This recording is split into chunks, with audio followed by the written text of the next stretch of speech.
Hello everyone. Once again welcome back to our accounts class with the topic dissolution of the firm. And here we go. Today we will study settlement of accounts. जब हमारी firm का dissolution हो जाता है then accounts का settlement कैसे. Settlement means each and every account has to be settled. हमको सबका हिसाब किताब पक्का करना होता है. Why? Because we have to, there is a need of close of books of accounts. जो बुक्स ऑफ अकाउंट होती है उनका भी क्लोजर होना कंपलसरी होता है. डिसोल्यूशन हो गया इसका मतलब ये नहीं होता कि सब कुछ छोड़ छाड़ कर हम यूं ही चले जाएंगे. There will be everything in a systematic way. Books of accounts में जितने भी अकाउंट्स बने हैं, इंडिविजुअल्स के हैं या फिर पार्टनर्स के, each and every account need to be treated, need to be settled. अब फर्म के जो भी लॉसेस हैं at the time of dissolution उसका ट्रीटमेंट कैसे होता है. कभी भी जब डिसोल्यूशन होता है देन हम प्रॉफिट डिवाइड करने से पहले फर्स्ट थिंग होती है लॉसेस. ट्रीटमेंट ऑफ लॉसेस होता है. और ये लॉसेस क्या होता है? Always remember one important thing कि पार्टनरशिप फर्म में जो पार्टनर्स की लायबिलिटी होती है वो अनलिमिटेड होती है. Unlimited means that is not limited to a certain share. That is always unlimited partnership firm में. Then हम losses का treatment कैसे करते हैं, कैसे settlement होता है? Losses include deficiency of capital shall be paid.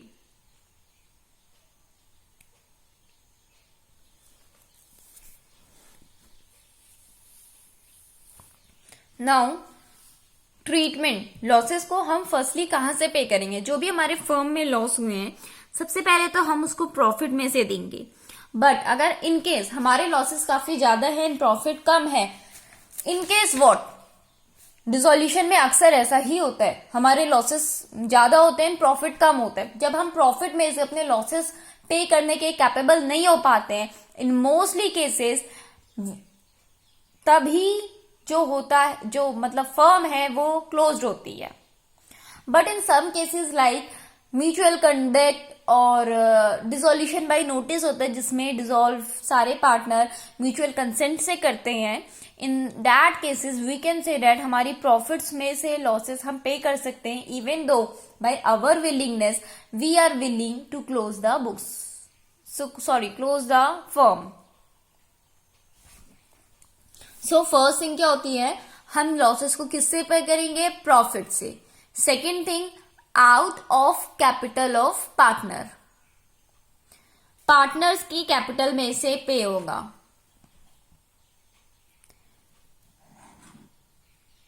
Now you might be thinking that capital में से पे कैसे होगा.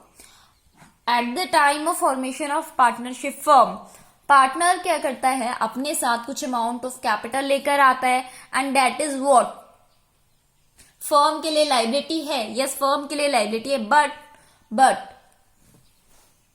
ये उसकी आउटसाइडर लायबिलिटी नहीं है, फर्म की अपनी है, फर्म के खुद के पार्टनर्स की है. Then when needed, whenever needed, जब प्रॉफिट में से लॉसेस पे नहीं कर पाते हैं डिसोल्यूशन के टाइम में, द नेक्स्ट स्टेप होता है कि हम उनके लॉसेस कहां से पे करेंगे. देन वो जो पार्टनर्स ने अपना जो फाउंडेशन के लिए कैपिटल इन्वेस्ट किया होता है, जो इन्वेस्टमेंट होता है, उसमें से भी हम लॉसेस पे करेंगे. एंड दैट कैपिटल, और ये कैपिटल सिर्फ कैश नहीं है, ये कैपिटल सिर्फ कैश नहीं होता है. This capital can be our assets. हमारी एसेट्स हो सकती है, बिल्डिंग हो सकती है, लैंड हो सकता है जो कि पार्टनर ने इन्वेस्ट किया है, या फिर फर्नीचर हो सकता है. Asset means any fixed assets में ये सारी चीजें आती हैं. इनमें से हम लॉसेस का ट्रीटमेंट कर देंगे. बिल्डिंग है तो बेच देंगे, लैंड है तो बेच देंगे, फर्नीचर है वी विल सेल,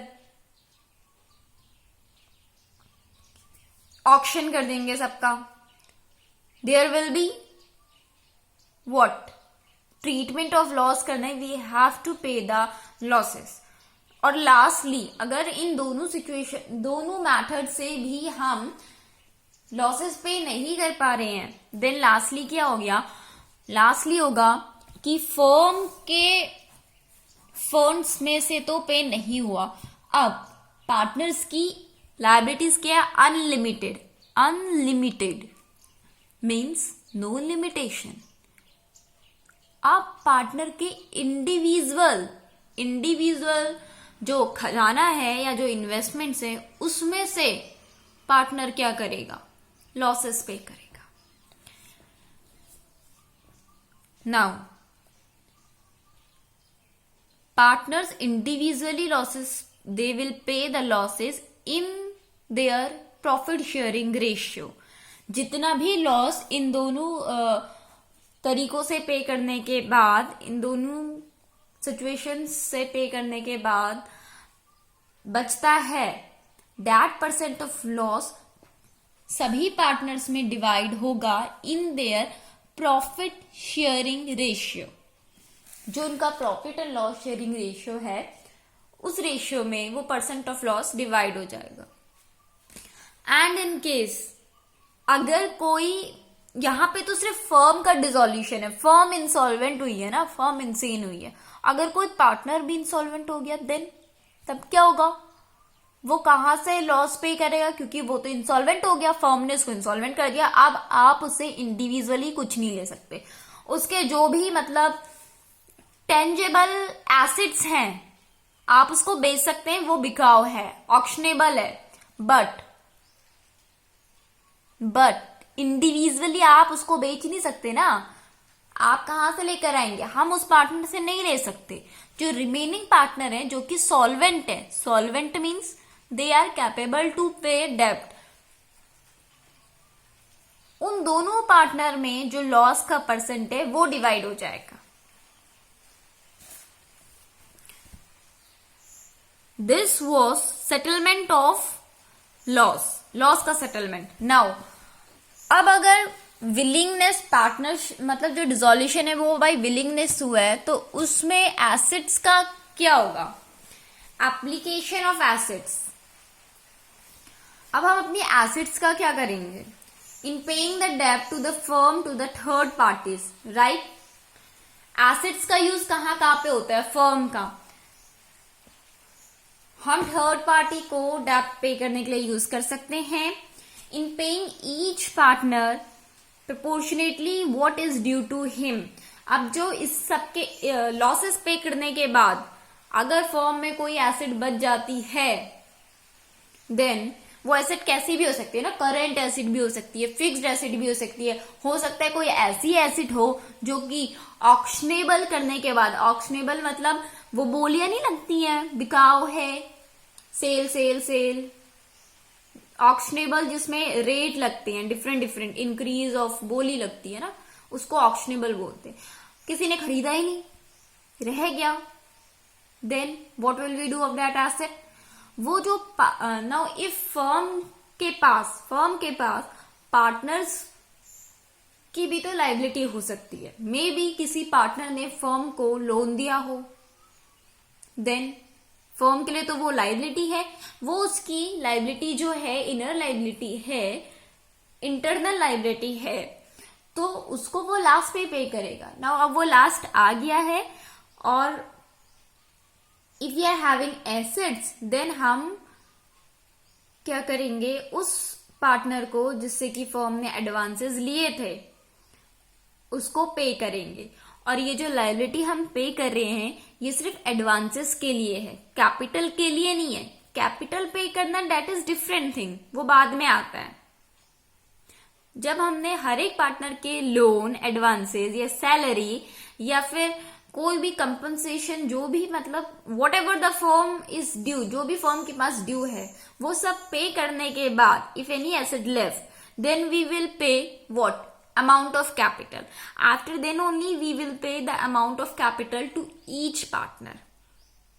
Then इसके बाद भी अगर कोई एसेट बच जाता है then it will be divided among all the partners in their profit sharing ratio. So this was a settlement of account. हमने लॉसेस भी पढ़ा और एसेट्स भी पढ़ा। तो पहली चीज जो दोनों में है वो है कि हम थर्ड पार्टी को पे करते हैं। थर्ड पार्टी क्या होती है? देखो फर्स्ट तो होता है फर्म, सेकंड होता है उसके पार्टनर्स, थर्ड पार्टी होती है जो भी एक्सटर्नल होती है, जो भी हमारे एक्सटर्नल होते हैं ना, एक्सटर्नल लायबिलिटीज होती है, फर्म हमेशा उसको सबसे पहले पे करेगी।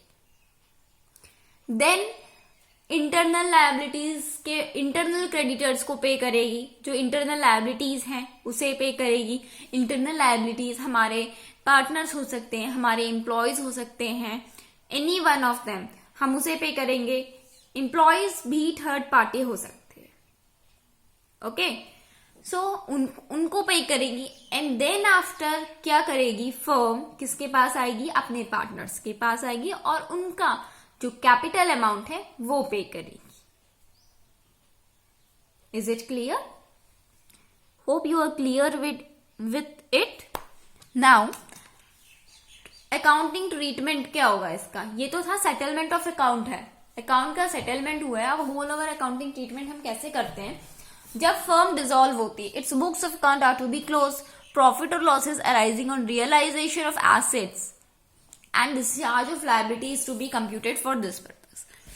See, डिसोल्यूशन हुआ है फर्म का, एडमिशन हो रहा है फर्म में, डेथ हुई है या कोई रिटायरमेंट हुआ है या फिर change in profit sharing ratio है, इन ऑल दिस सिचुएशन क्या होता है, realisation of assets and liabilities होती है। यानी कि हमारा रीवैल्यूएशन अकाउंट होगा, हमारी एसेट्स और लायबिलिटीज क्या होगी, कैलकुलेटेड होगी। सेम अकाउंटिंग ट्रीटमेंट होगा, हम अपने एसेट्स और लायबिलिटीज को क्या करेंगे, कैलकुलेट करेंगे, रीवैल्यूएट करेंगे एंड जो भी नेट इफेक्ट होगा, नेट इफेक्ट क्या हो सकता है, या तो प्रॉफिट होगा या फिर लॉस होगा, प्रॉफिट और loss of that realisation account हम क्या करेंगे, पार्टनर्स के कैपिटल अकाउंट को पे करेंगे। सब कहां जाएगा, प्रॉफिट या लॉस, पार्टनर्स के कैपिटल अकाउंट में। नाउ बाय दिस, इस अकाउंटिंग ट्रीटमेंट के साथ ही आपका dissolution of the firm is finished and साथ ही साथ आपका जो ये पार्टनरशिप अकाउंट है is completed. So congratulations guys, we have completed the one big unit, the vast unit of our 12th standard with the highest upcoming marks in your boards, 30 marks, not less. Enough, more than enough I will say. But we need many more marks. Many more.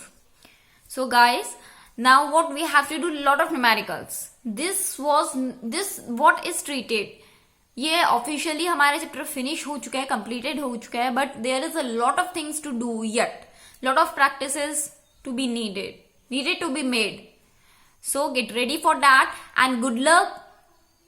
And for next unit press the bell icon and subscribe the channel and have a nice day and good luck.